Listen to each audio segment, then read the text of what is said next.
Something, पर इसमें जो एक्सटॉर्शन का जो थ्रेट है ना, वो सिर्फ इंजरी का थ्रेट नहीं है। इसमें एक्सटॉर्शन में जो थ्रेट है वो है एक्यूजेशन का, कि तुम पे झूठा इल्जाम लगा देंगे।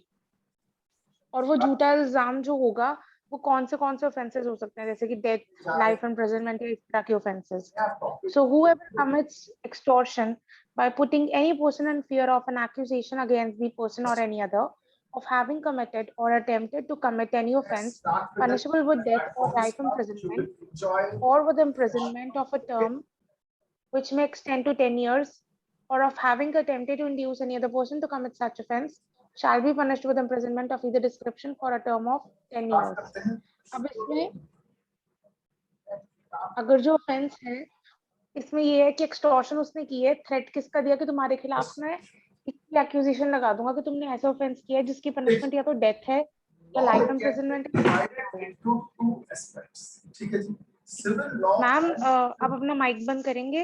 मैं अपने पिछले एक सेशन में आपको डिफरेंस बिटवीन सिविल लॉ और क्रिमिनल लॉ समझा चुका हूँ। आज हम सीधा क्राइम की बात करेंगे। Okay, hello ma'am. अगर हम क्राइम की बात करें तो पहले तो जानना होगा कि क्राइम चीज क्या है, व्हाट एग्जैक्टली इज क्राइम। ठीक है, मैं आप लोगों से भी पूछूंगा थोड़ी देर में कि आप लोगों की इसके बारे में क्या विचार है, आप कैसे डिफाइन करते हैं क्राइम।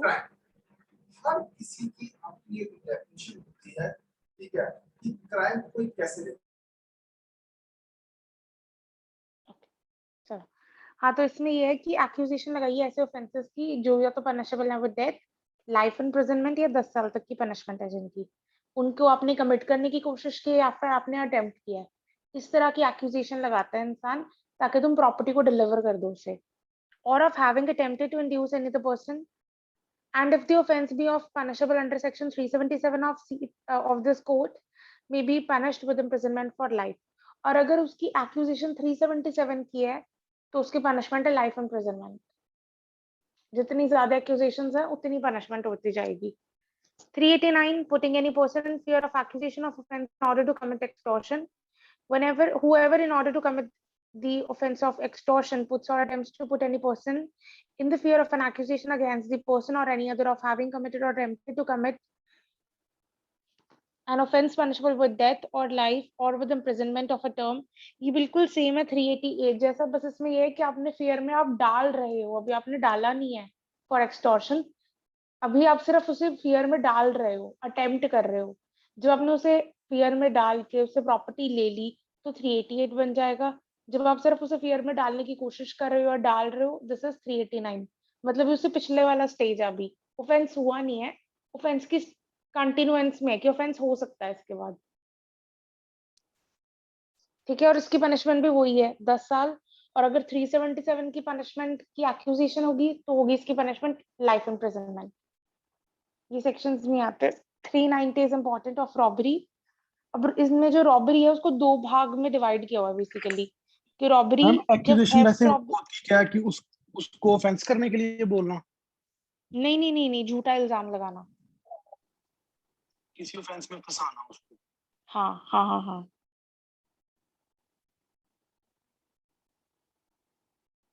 रॉबरी दो ऑफेंसेस से बनती है, या तो वो थेफ्ट हो या फिर हो वो extortion. So in all robbery there is either theft or extortion. When theft is robbery, theft कब robbery होता है? Theft is robbery if in order to the committing of theft or in committing the theft or in carrying away or attempting to carry away the property obtained by the theft, the offender for that and voluntarily causes or attempt to cause to any person death, hurt or wrongful restraint or fear of instant death or instant hurt or instant wrongful restraint। So basically theft में क्या होता है कि आप चुपचाप किसी की बिना परमिशन की ऐसे चोरी करके लेके जाते हो प्रॉपर्टी, दिस इज थेफ्ट। पर वो रॉबरी तब बनेगी जब हम थेफ्ट के दौरान या तो ड्यूरिंग द थेफ्ट या फिर कैरिंग अवे दी प्रॉपर्टी, मतलब उसके बाद प्रॉपर्टी को लेके जाते वक्त, और इससे पहले इन ऑर्डर टू कमिट करने के लिए भी। इन तीनों स्टेजेस में से किसी भी स्टेज पर डेथ, हर्ट या रॉन्गफुल रिस्ट्रेन करते हो, this leads to the offence of robbery. इसमें या तो ये चीजें हो जाए या इंस्टेंट फियर हो, कि अभी के अभी मैं छुरा मार दूंगा, अभी के अभी मैं गोली मार दूंगा, दिस इज इंस्टेंट, उसी टाइम पे आप डेथ कॉज कर सकते हो। इतना ग्रेव फियर होना चाहिए, इतना इंस्टेंट फियर होना चाहिए, या फिर उसके दौरान इंसान डेथ कॉज कर दे। सो डेथ, हर्ट या रॉन्गफुल रिस्ट्रेन, इनमें से तीनों में से कोई भी चीजें इन तीनों में से किसी भी स्टेज पर की जाती है to commit the offence, this is robbery. इसको ना अपनी नोटबुक में नोट्स बनाओगे, इसको इसी तरीके से करना ताकि तुम्हें याद हो जाएंगे इसके इंग्रेडिएंट्स। क्योंकि जब आपको मतलब प्री में क्वेश्चंस आते हैं ना, तो इन्हीं सब चीजों में से क्वेश्चन बन के आते हैं, प्रोपोजिशन भी इन्हीं में से बन के आ सकती है, ये इंग्रेडिएंट्स में से भी क्वेश्चन आ जाते हैं। तो इसको ऐसे पॉइंट से बना के लिख लेना कॉपी में, चार्ट सा बना करके, ये तीन चीजें चाहिए इन इन तीन स्टेजेस पर। Now when extortion is robbery, अब एक्सटॉर्शन कब रॉबरी है? Extortion is robbery if the offender at the time of committing the extortion is in the presence of the person put in fear and commits the extortion by putting that person in fear of instant death, hurt, or wrongful restraint to the person or to some other person, and by so putting in fear induces the person so put in fear then and there to deliver up the thing extorted. अब जिससे हमने property लेनी है extortion में, वो बंदा वहीं पे प्रेजेंट है, मतलब विक्टिम वहीं पे प्रेजेंट है, उसको तुमने फियर में डाल दिया ऑफ इंस्टेंट हर्ट, डेथ और रॉन्गफुल रिस्ट्रेन के मैं अभी के अभी मार दूंगा, ठीक है, उसे फियर में डाल दिया, या फिर कोई और बंदा जिसमें वो इंटरेस्टेड है, जैसे उसका बच्चा वहीं के वहीं पकड़ा हुआ है कि मैं अभी से गोली मार दूंगा, इंस्टेंट फियर होना चाहिए। और इसके दौरान वो उसे एक्सटॉर्ट करते हैं प्रॉपर्टी, देन एंड देयर, उसी वक्त प्रॉपर्टी डिलीवर होनी चाहिए, इस टर्म को याद रखना, then and there, the property must be delivered then and there, then it is an offense of robbery. Explanation: the offender is said to be present if he is sufficient near to put the person in fear of instant death, hurt, or wrongful restraint. Person जो है, हम ये कहते हैं कि offender वहां पे present है, विक्टिम भी वहां पे प्रेजेंट है, इसको हम इससे भी इन्फर करते हैं, अगर वो थोड़ा दूर भी है पर उसका फियर बहुत इंस्टेंट और उस तक पहुंच रहा है विक्टिम तक, तब भी हम उसे ही कहेंगे कि वो प्रेजेंट है वहीं पर, मतलब उसका फियर इतना होना चाहिए कि वो साथ के साथ वो चीज डिलीवर कर दे। जैसे कि फोन कॉल से हम एक दूसरे के सामने ही है, कार में बैठे बता रहे हैं, this is near, this is presence, इसे ऐसे प्रूफ कर सकते हैं। अगर आमने सामने नहीं है तो इन सब चीजों से आप प्रेजेंट प्रूफ कर सकते हो। कोई डाउट? समझ आया ये सेक्शन? Okay, ma'am. इसकी illustrations देखो। A holds Z down and fraudulently takes Z money and jewels from Z's clothes without Z consent. Here A has committed theft, and in order to commit theft has voluntarily caused wrongful restraint to Z. A has therefore committed robbery. अब A Z को पकड़कर उससे property ले लेता है उसकी, बिना उसके कॉन्सेंट से, बिना उसकी कॉन्सेंट से डिसऑनेस्ट इंटेंशन से प्रॉपर्टी ले ली, तो ये तो वैसे भी थेफ्ट है, पर जब उसे रॉन्गफुली रिस्ट्रेन किया, उसे होल्ड डाउन कर लिया, this leads to the offence of robbery. क्योंकि रॉबरी यही कह रहा है ना कि आप मतलब डेथ, हर्ट या रॉन्गफुल रिस्ट्रेन में से कोई ना कोई चीज करो ही करो while committing the offense. A meets Z on the high roads, shows a pistol and demands Z purse. Z in consequence surrenders his purse. Here A has extorted the purse from Z by putting him in fear of instant hurt and being at the time of committing the extortion in his presence. A has therefore committed robbery. अब इसमें वो extortion और extortion, how extortion becomes a robbery, इसके सारे ingredients fulfill हो रहे हैं, वो दोनों present है, वो उसको रोड पर पिस्टल दिखाता है और उससे उसी के डर में उससे पर्स मांगता है उसका, और जेड उसे पर्स डिलीवर कर देता है इन द फियर कि मुझे वो मार सकता है या कोई इंजरी कॉज कर सकता है, प्लस वो दोनों वहीं पे प्रेजेंट थे, so this leads to the offense of robbery. A meets Z and Z's child on the high road. He takes the child and threatens to fling it down a precipice unless Z delivers his purse. Z in consequences delivers his purse. A has extorted the purse from Z by causing Z to be in fear of instant hurt to the child who is there present. A has committed robbery on Z. अब इसमें इसने threat cause करा कि मैं इसे घेर दूंगा यहाँ से, या तो मुझे पैसे दे दो, पर्स दे दो, या फिर मैं इसे घेर दूंगा बच्चे को, तो इसने इंस्टेंट एक फियर कॉज कर दिया कि मैं इसे मार सकता हूँ या इंजरी कॉज कर सकता हूँ, और इसके दौरान उसने चीज डिलीवर कर दी, so this becomes robbery.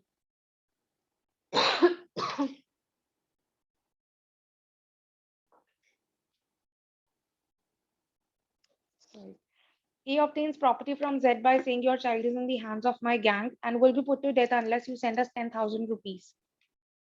This is extortion and punishable as such, but it is not robbery unless Z is put in fear of the instant death of his child.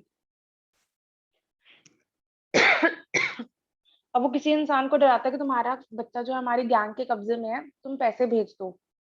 ये एक्सटॉर्शन है, किसी से पैसे मांगना. पर अगर ये इंस्टेंट होता तो this will have become robbery. Just a second.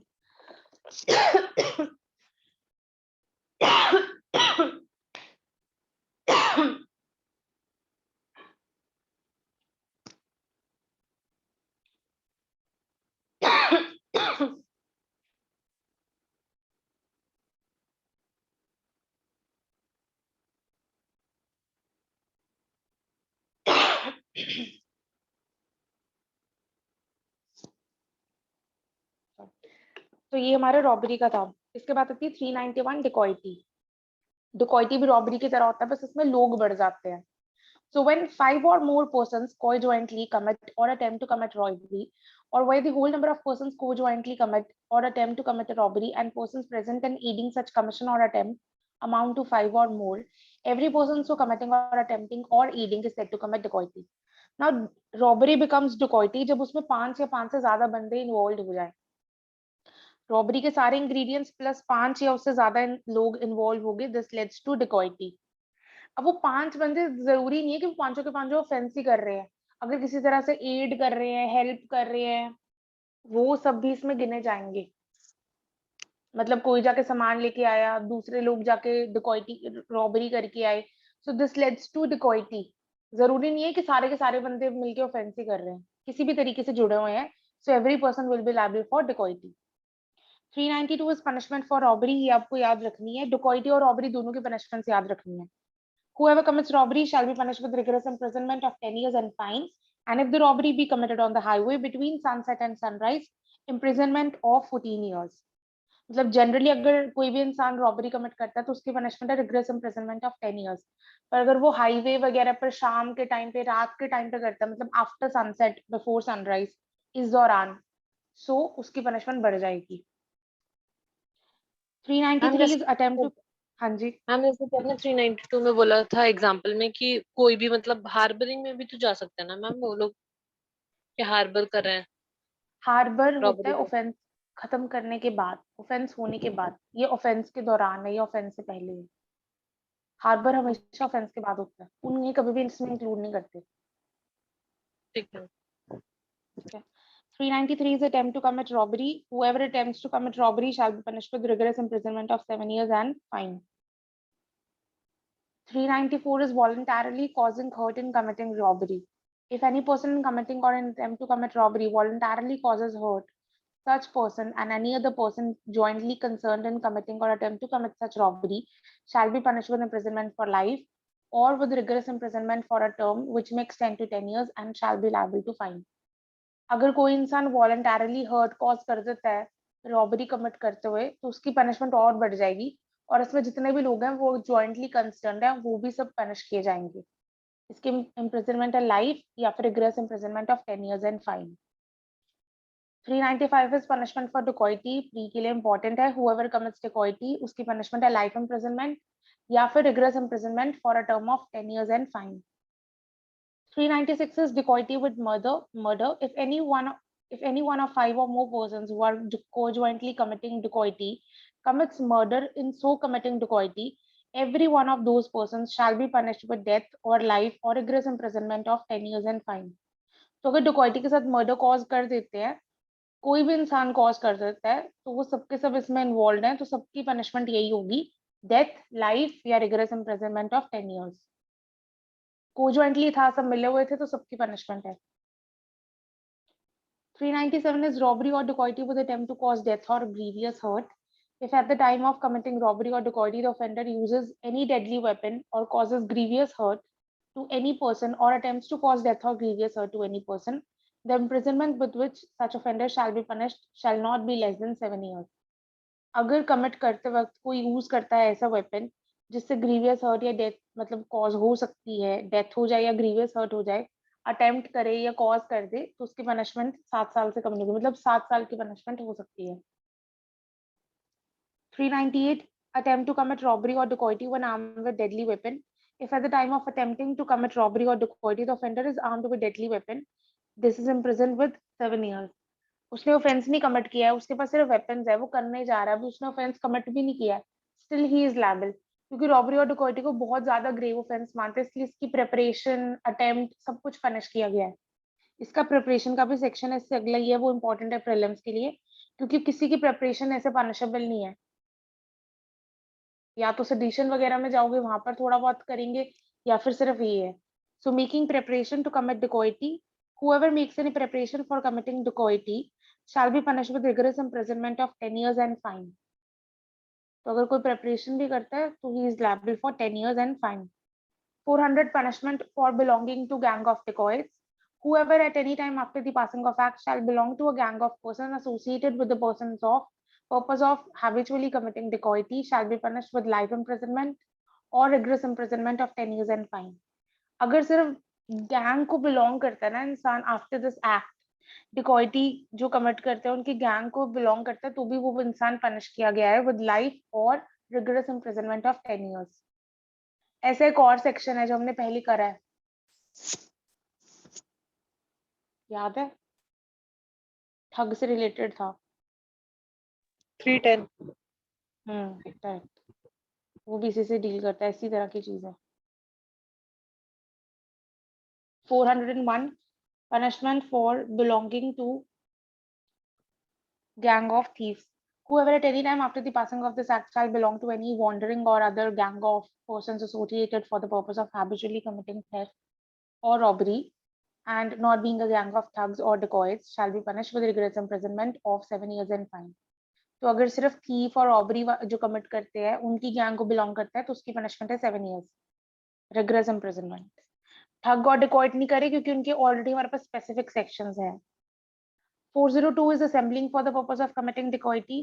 Whoever at any time after the passing of act shall be one or 5 or more persons assembled for the purpose of committing dacoity shall be punished with rigorous imprisonment of 7 years and fine. ये भी important है prelims के लिए कि सिर्फ assemble हुए commit करने के लिए, अभी तक कमिट नहीं किया है, कुछ अटेम्प्ट नहीं किया है, सिर्फ इकट्ठे हुए हैं उस जगह पर जहां पर वो सोच रहे थे कि हम यहाँ से करने जाते हैं offence, still they are liable, 7 years है rigorous imprisonment. Next topic is criminal misappropriation of property.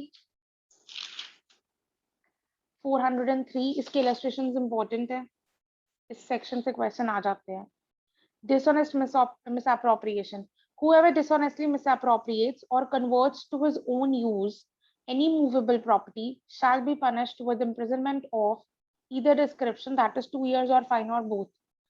इंसान ने प्रॉपर्टी को अपने यूज में ला लिया या फिर उसे कन्वर्ट कर लिया, मतलब ही कन्वर्टेड और मिसअप्रोप्रिएटेड द प्रॉपर्टी ताकि वो खुद यूज कर सके, मतलब किसी भी तरह की मूवेबल प्रॉपर्टी को वो खुद से यूज कर सके।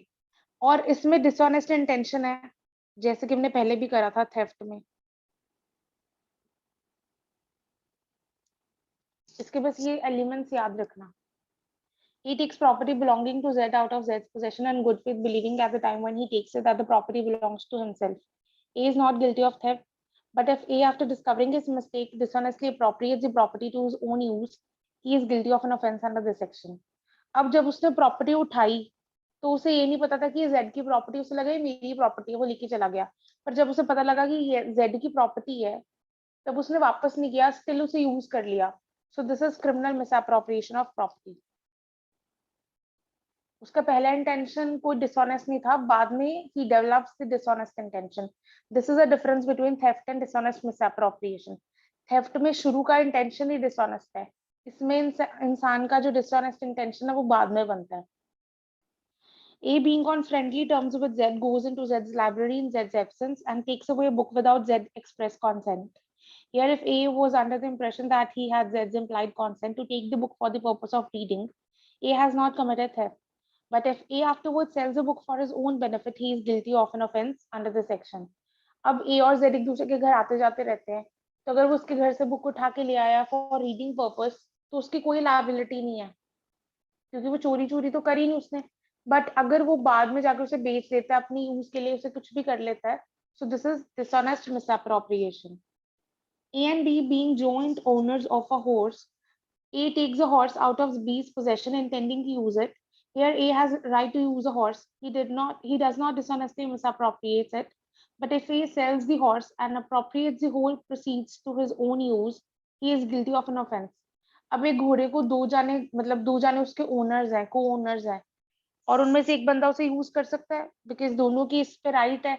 पर उनमें से एक इंसान घोड़े को बेच आता है दूसरे को बिना बताए और पैसे को खुद ही यूज कर लेता है.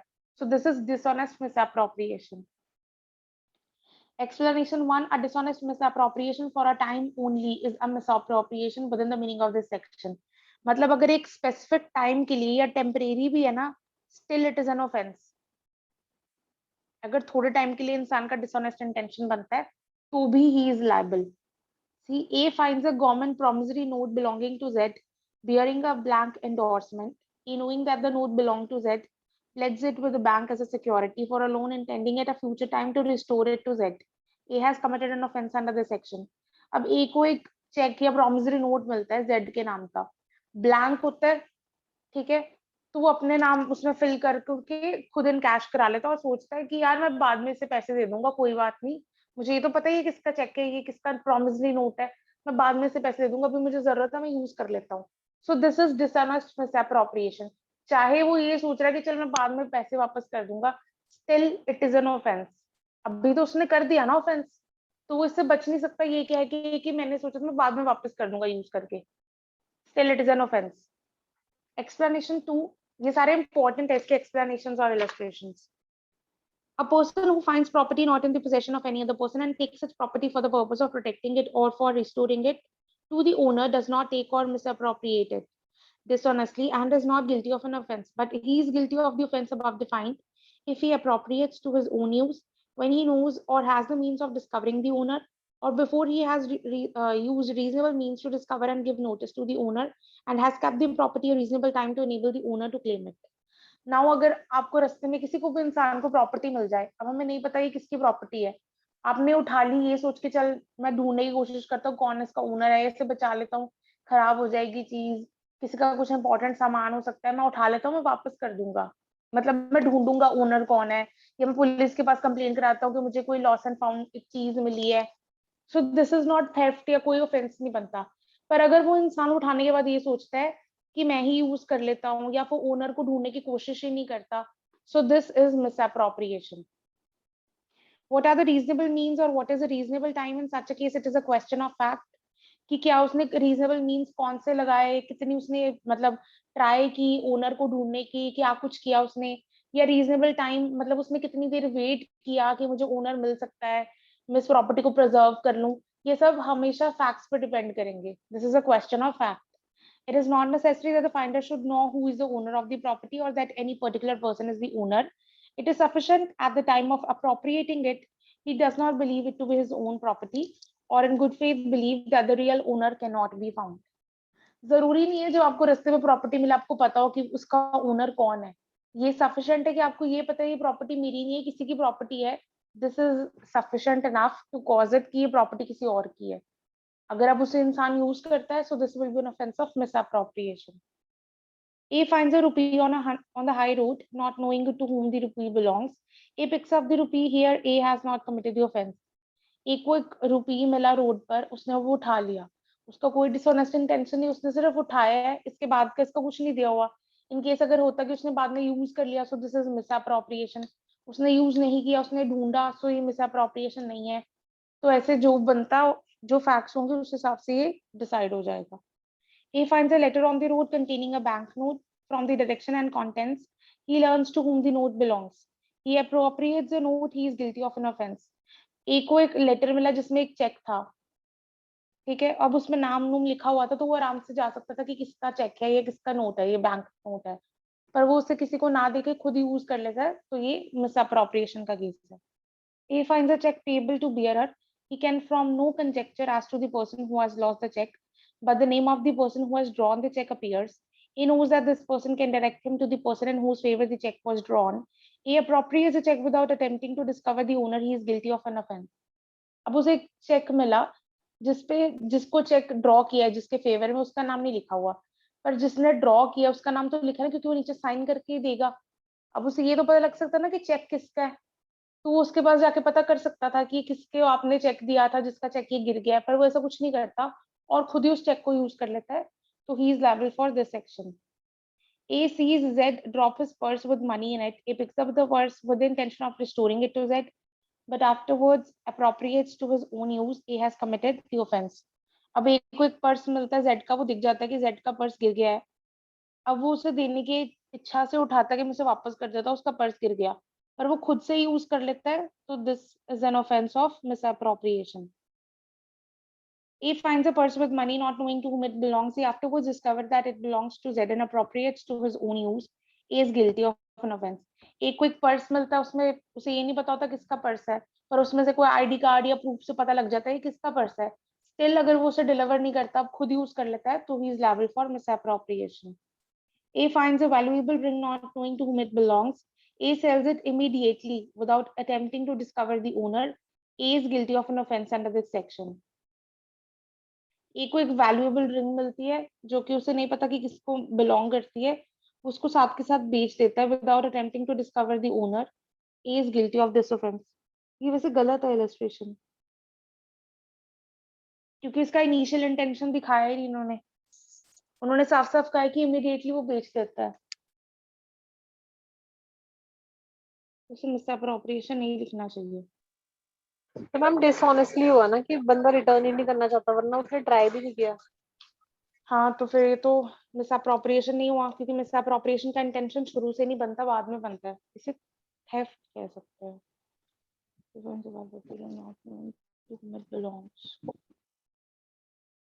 मेरे हिसाब से इसे वैसे मिसअप्रोप्रिएशन में डालना नहीं चाहिए था, क्योंकि इसका तो स्टार्टिंग का इंटेंशन डिसऑनेस्ट है।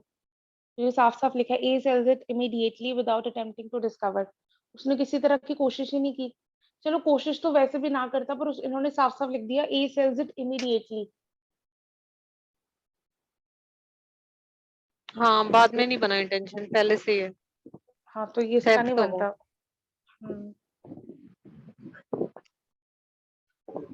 मैम जैसे कि ये इसका इलस्ट्रेशन ही गलत है वैसे। बोलो। ठीक है मैम, मुझे ये डाउट था, जैसे कि इंसान ने ट्राई किया, स्टिल उसे कोई मिला नहीं एक्चुअल ओनर, फिर उसने यूज कर ली प्रॉपर्टी, तो भी ये क्रिमिनल मिसअप्रोप्रिएशन बनेगा? सॉरी, नहीं नहीं नहीं, फिर तो हम वो चीज कर सकते हैं ना कि फाइंडर ऑफ गुड्स नहीं आते, कि अगर उसकी प्रिजर्वेशन की जो पैसे लग रहे हैं वो उसकी वैल्यू से भी ज्यादा हो चुके हैं, तब इंसान सेल कर देता है प्रॉपर्टी, तो ठीक है, यूज कर लिया उस इंसान ने। ये I guess Indian contract act में भी है फाइंडर ऑफ गुड्स को लेकर, और भी कहीं मैंने पढ़ा है कि अगर उसका जो खर्चा हो रहा है ना वो उसकी 2/3 वैल्यू जितना हो रहा है, जितनी उसकी प्रॉपर्टी की वैल्यू है उससे ज्यादा हो रहा है अब खर्चा, तो वो इंसान उसे यूज कर सकता है, प्रॉपर्टी को बेच सकता है, मतलब अपने पर्पस के लिए यूज कर सकता है। अगर उसने सब कुछ ट्राई कर लिया, नहीं मिला, उसके खर्चे के पैसे अब ज्यादा हो रहे हैं रादर देन जितनी उसकी वैल्यू है, देन वो इंसान उसे अप्रोप्रिएट कर सकता है। This is allowed. ये है उसमें कॉन्ट्रैक्ट एक्ट में। और भी एक और जगह पढ़ा था, मुझे भी याद नहीं आ रहा, पर कॉन्ट्रैक्ट एक्ट में दिया हुआ है कि फाइंडर ऑफ गुड्स की इतना उसके पास अथॉरिटी होती है। ठीक है ma'am.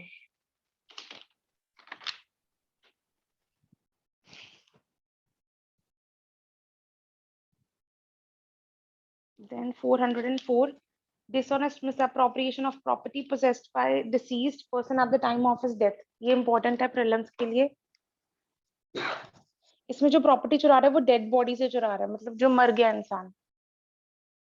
Whoever dishonestly misappropriates or converts to his own use the property, knowing that such property was in the possession of a deceased person at the time of the person's decease and has not since been in the possession of any person legally entitled to such possession, shall be punished with imprisonment of either description of 3 years and fine. And if the offender at the time of such person deceased was employed by him as a clerk or servant, his punishment is 7 years. मतलब अगर इंसान को पता है कि ये property जो है वो डिसीज्ड की है, जब वो इंसान मरा तभी उसी के पोजेशन में थी प्रॉपर्टी, अब उसका कोई राइटफुल क्लेमेंट आए उससे पहले अगर कोई इसे मिसअप्रोप्रिएट कर देता है, तो ही इज लायबल फॉर 3 years। और अगर कोई क्लर्क या सर्वेंट करता है ऐसी कोई चीज, then he is liable for 7 years। मतलब इंसान के मरने के बाद you misappropriated the property. So this is cover under section 404. ये इंपॉर्टेंट है, प्रीलिम्स का क्वेश्चन आता है इस पे. Z dies in possession of furniture and money. His servant A, before the money comes into the possession of any person entitled to such possession, dishonestly misappropriates it. A has committed the offense. अब Z जब मरा तो उसके possession में थी, उसका furniture पैसे सब पड़ा था उसका घर पे. तो अगर उसका सर्वेंट कोई भी इंसान बाकी उसको उठा लेता, चुरा लेता, मतलब उसे मिसअप्रोप्रिएट कर देता है ताकि मैं ऐसे यूज कर लूंगा, अभी तो कोई घर पे है नहीं, किसी को पता थोड़ा ही है कि ये प्रॉपर्टी इसके पास थी या नहीं थी, उस इंसान को यूज, उस प्रॉपर्टी को यूज कर लेता है. सो this is dishonest misappropriation under section 404. Criminal breach of trust, इसमें ये है कि प्रॉपर्टी को इंटरेस्ट की है किसी इंसान को, कि जिस पर इंसान के काम के लिए या विश्वास करके, और फिर वो इंसान उस प्रॉपर्टी के साथ मतलब चोरी कर लेता है, यूज कर लेता है. सो this is criminal breach of trust. इसमें इंटरेस्ट की है प्रॉपर्टी, उसके बाद उस इंसान ने उसे यूटिलाइज कर लिया. 405. Whoever being in any manner entrusted with the property or with any dominion over the property dishonestly misappropriates or converts to his own use the property, or dishonestly uses or disposes of the property in violation of any direction of law prescribing in a mode in which such trust is to be discharged. Ma'am कितने बजे तक लगनी class आज? क्या 7 बज गए ma'am, वैसे 7 बज गए. मैंने कहा कितने बजे तक लगानी क्लास आपने? ये 2-3 कंप्लीट मिनट नहीं ना हो लगा पाएगा लो. मैम पूरा टॉपिक. ओ हाँ ठीक है, नहीं फिर मैम रहने कल देते शुरू हैं, ये कर कल लेना कर इसको, फिर लेंगे. ना ऐसे. हाँ हाँ हाँ हाँ हाँ हाँ जी, ठीक है इसको ठीक कल है ठीक है स्टार्ट कर. ठीक है मैम, थैंक यू. ठीक है. इसे रिवाइज कर लेना फिर, ठीक है. जी मैम किसी को कोई ठीक है. डाउट हो तो कल पूछ लेना. कल पूछना है मैम, मैंने 1-2 चीजें कल, तब तक मैं पढ़ लूंगा खुद, फिर आपसे कल पूछूंगा. ठीक है ठीक है. ओके मैम, मैं ओके हिंदू मैम, लोग थैंक यू. क्लास नहीं कर पाऊंगी आज. क्या हुआ? नहीं, वो एक्चुअली में ना मैम मुझे कुछ काम है. ओके ओके, कोई बात नहीं कोई बात नहीं. ठीक है, thank you ma'am. Okay okay bye ma'am. Okay ma'am, thank you. Okay.